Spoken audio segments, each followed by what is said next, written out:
Hey guys, what's up? B Barger here, bringing you a long ass commentary. 23 minutes of me talking idly about nothing that's very important, anything that even matters to anybody except for myself. But that's probably what y'all come here for because I never know what I'm gonna talk about. I don't write anything down, I don't script, I don't do any of that. But good gosh, 23 minutes of talking to myself with nobody responding but myself. But hey, I talk to myself all the time. What can I say? I'm special. Now this gameplay, it's gonna start off with a scrimmage on one side, a firing range. Then I'm gonna bring you a high kill game. Well, it's probably not high kill by YouTube standards, but for me, it was a nice game. Not one of my best. My highest kills, I believe, is like 178. But to me, it's a pretty high game, especially for the map we're on. And then the last closing gameplay will be the other side of the map of the scrimmage. Both of these map sides I do pretty well. I probably could have did some things better. I'm pretty sure somebody can tell me, like, give me some helpful hints and tips. But I'm not really a GB type player. I'm just a guy who will go help out in scrimmages and do so forth and so whatnots. More of a pub star. Hey, that's what I am, a pub star. So what every YouTube guy is, basically, is a pub star. Now the first topic I want to jump right into that just hit me in the head is the black hockey player getting a banana thrown at him while playing. Come on now. I would have thought that people in this day and age, certainly this generation, would have at least learned by now the acceptance. Let's be honest, there's not very many hockey players, so you can see, or not very many black hockey players, excuse me, that play hockey. So you can see where racism would come into effect to that, like people that aren't used to another race coming into their sport and actually being good at it. People in our world now still can't accept that. 20 years from now, they probably still won't be able to accept that. There will always, it's frustrating to think about, but there will always be some sort of racism, no matter what people do, no matter what you teach your kids. Well, I'll take that back. You teach your kids against it, it'll help it out greatly. But sometimes the people they hang around with can teach your kids otherwise. It's just a sad fact in today's society that people still don't accept people for who they are, color of their skin, what their beliefs are. Like our topic in the serious discussion, they couldn't accept gay athletes in college. Come on. This day and age, we should be able to move past that, be able to show compassion for other people who are different than us, and not show so much bigotry to people who are just different than us. If you get to know that guy, he could probably be the best guy you will ever meet, but you'll never know that because you're too busy throwing a damn banana at him. That guy one day, he might see you in struggling, see you in need of help, but he'll think back like, this guy threw a banana at me. He doesn't help you. Karma, it's weird beliefs for karma. Some people believe in it, other people don't. I first myself, I think there's some kind of karma system, like you do good, you'll get good out of it. Then there's other ways, like the system's cheated, where bad people get good things, good people get worse things than the bad people deserve. It's like you see a guy, has 3 kids, supporting his family with a job, never cheats on his wife, always there for his kids, always there to help them whenever they need it. Anybody, helps strangers fix their flat tire or something. But yet, the next day he gets laid off.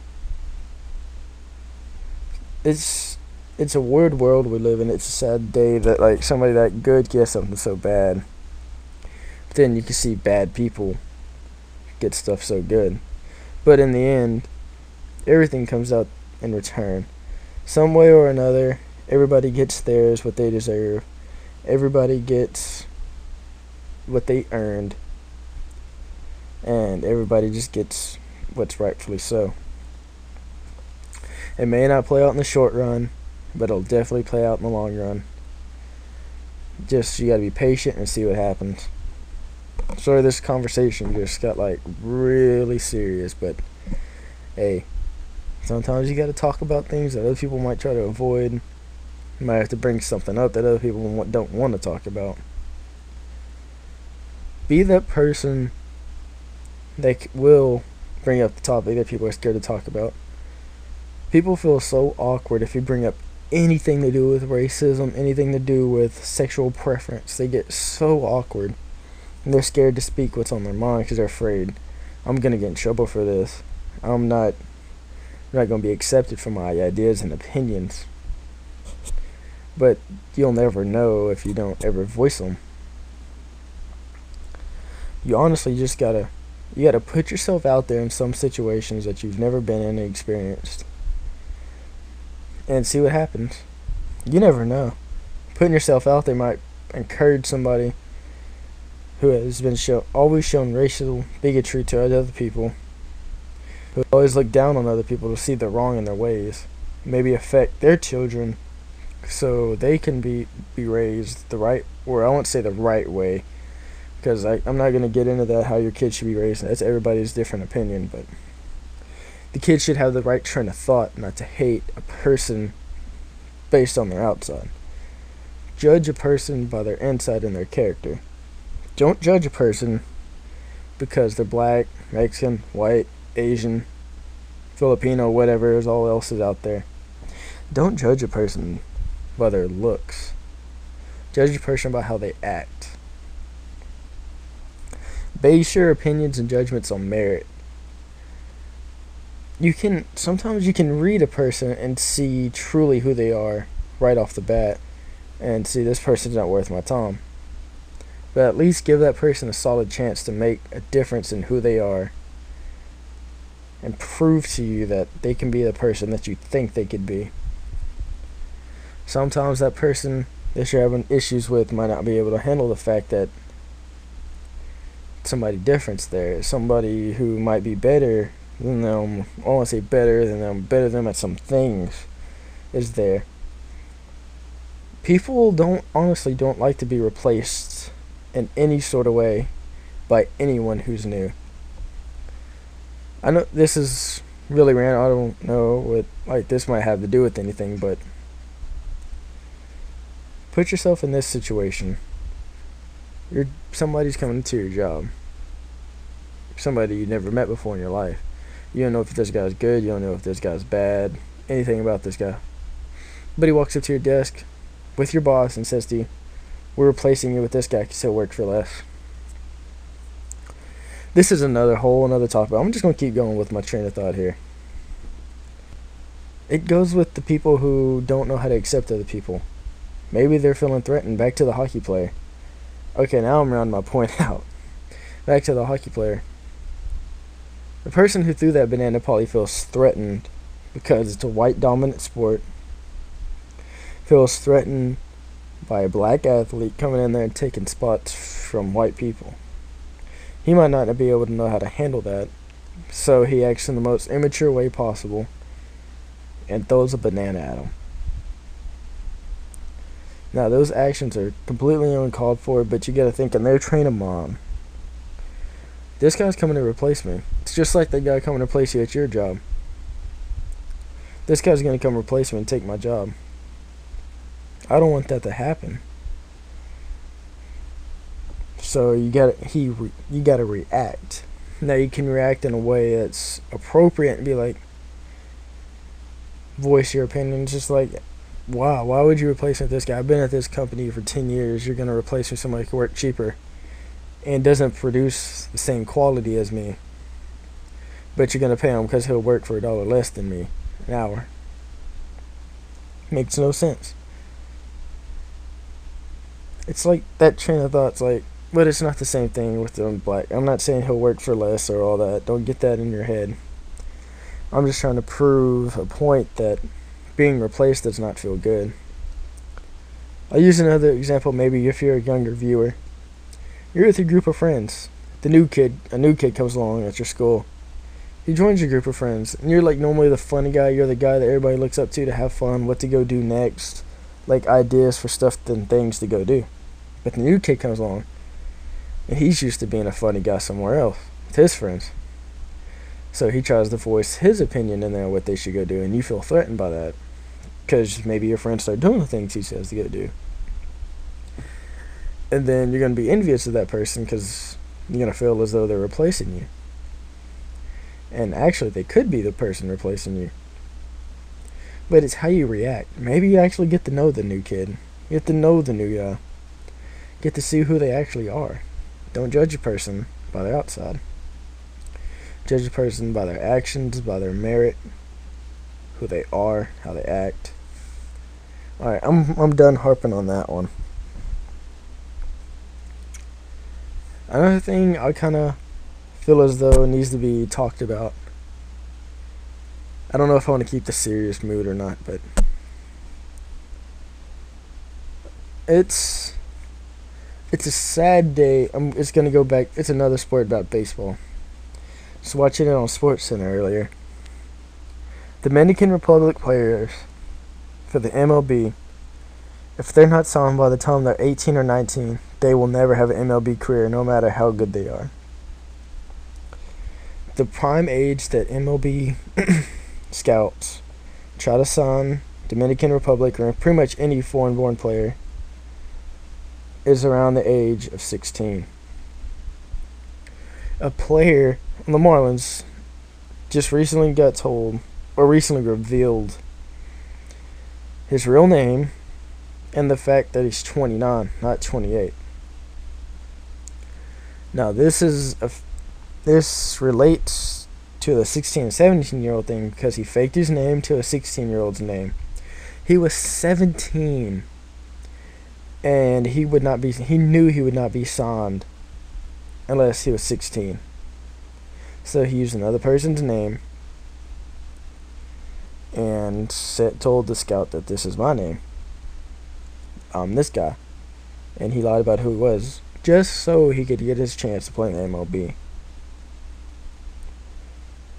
That's a sad day when somebody has to be 16 years old for you to sign him. 17 is too old. 17, he's still a growing kid. He's only going to get better, and you're still judging the kid. You're 17 years old. I don't want you. You're not going to be good enough. What? That makes no sense.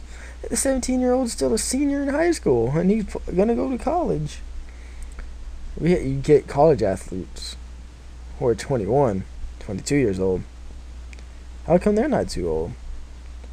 How come we wait to see if they blossom into a player? Why can't you wait to see if the Dominican Republic kid's going to blossom into a good player? That makes no sense to me either. I don't understand. Then you come back to Miguel Tejada. Recently, 3 years back, he was caught doing the exact same thing. Except he was, I believe, 2 to 3 years older than what he actually was. It's just sad to have an opportunity to play somewhere. You have to lie about your name and lie about your age. This world is so screwed up right now that people honestly, they need to wake up and realize the truth about the world and not have such a bigotry towards people just because who they are or where they're from or what sport they're trying to get on to play. This has kind of been like a really solemn commentary so far. I apologize. I'll pick it up right now. Now, the thing I'm excited... some games I'm excited for coming out, right? Now, the 29th of September, there is a motherfreaking Battlefield 3 beta coming out. And your boy is going to be playing that so long and so hard and bringing you some gameplays of it. So you can, those who are on the fence can preview it and so on and so forth. I am so ready for Battlefield. I'm ready I'm honestly so ready to be relieved of a Call of Duty. God, I'm so ready for this game. I don't want it to go up in flames, so I'm ready for it to get a reality check that it can't produce crap and get away with it. MW2, probably one of the crappiest games. Look back, be honest with yourself. It's one of the crappiest games that I've had the honor to play. It's just the fact that they didn't. I know, honestly, you gotta understand the background story that Infinity Ward didn't get paid by Activision. They got cheated out of money. That's a whole nother thing, and you can go read all about that. But the fact, it's not the smaller company, it's the big company, Activision, that's doing everything. That's taking the money away from Infinity Ward, not letting them get the money that they worked their ass off and deserve. Then, of course, Activision lays off all their employees who are all righteous and everything, who then turned around and went to work on Battlefield. So expect great things out of Battlefield. Treyarch. Now, people gonna have a field day on Treyarch. They have been since day one of this game. Yes, we know the hit detection's shitty. They still haven't even tried to correct it. They never will. They can get away with it. They're Call of Duty, damn it. They're just gonna keep getting away with it, keep getting away with it, keep getting away with it, until people finally put down this game, pick up another game, and play it instead of playing this game 24/7. Personally, I don't really have a big, what I guess you'd say, I don't know the right word, a big deal against Treyarch. I actually love their games. I never got big into COD 4. I was into World at War. I love World at War. That was my game. That was the first game. Had a 2KD in. First Call of Duty. I'm a beast. I'm a natural. Yep, I know. But people, there's things wrong with the World at War. And it was the smaller cousin, the COD 4. Still never got fixed. MP40 extended mags. Retarded. Just stupid. That's about the only thing wrong with that game, honestly. In all honesty, all honesty, that was probably the only thing wrong with that game was the MP40 double tap extended mags or Juggernaut. Everything else to me was just fine. COD 4, people were bitching about the quick scope in. That's about all I ever hear out of that. They're bitching about the ACOG quick scoping. Let me rephrase that. MW2.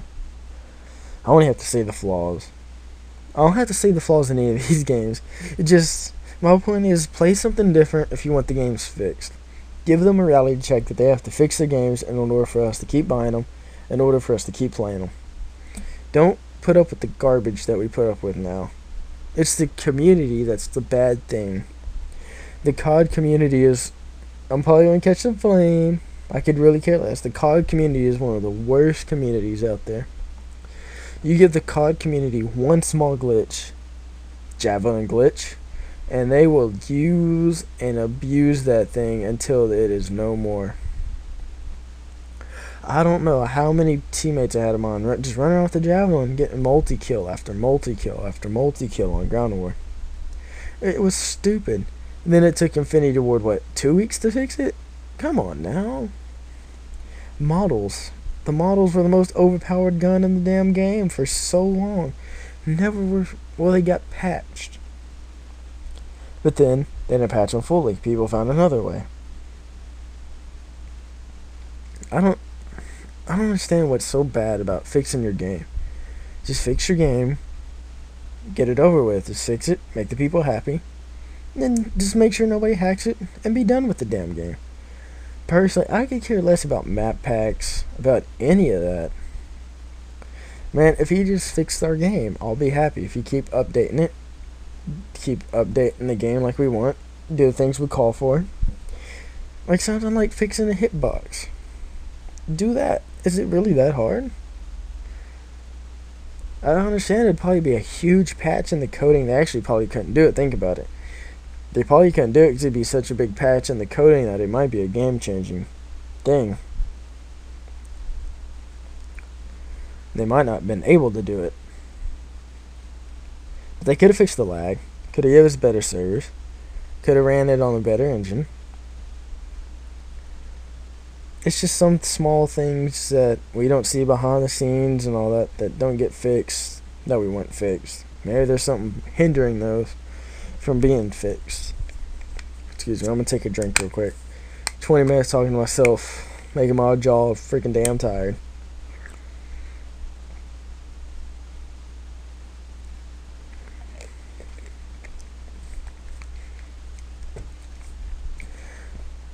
Alright, let me check the time real quick.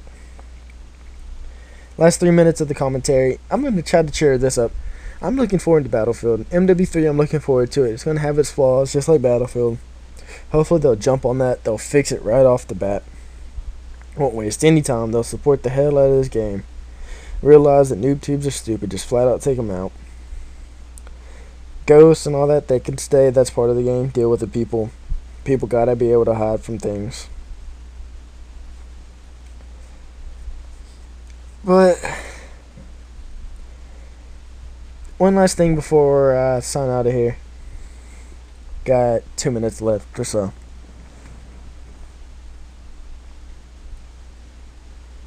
Why do people like to chew bubblegum?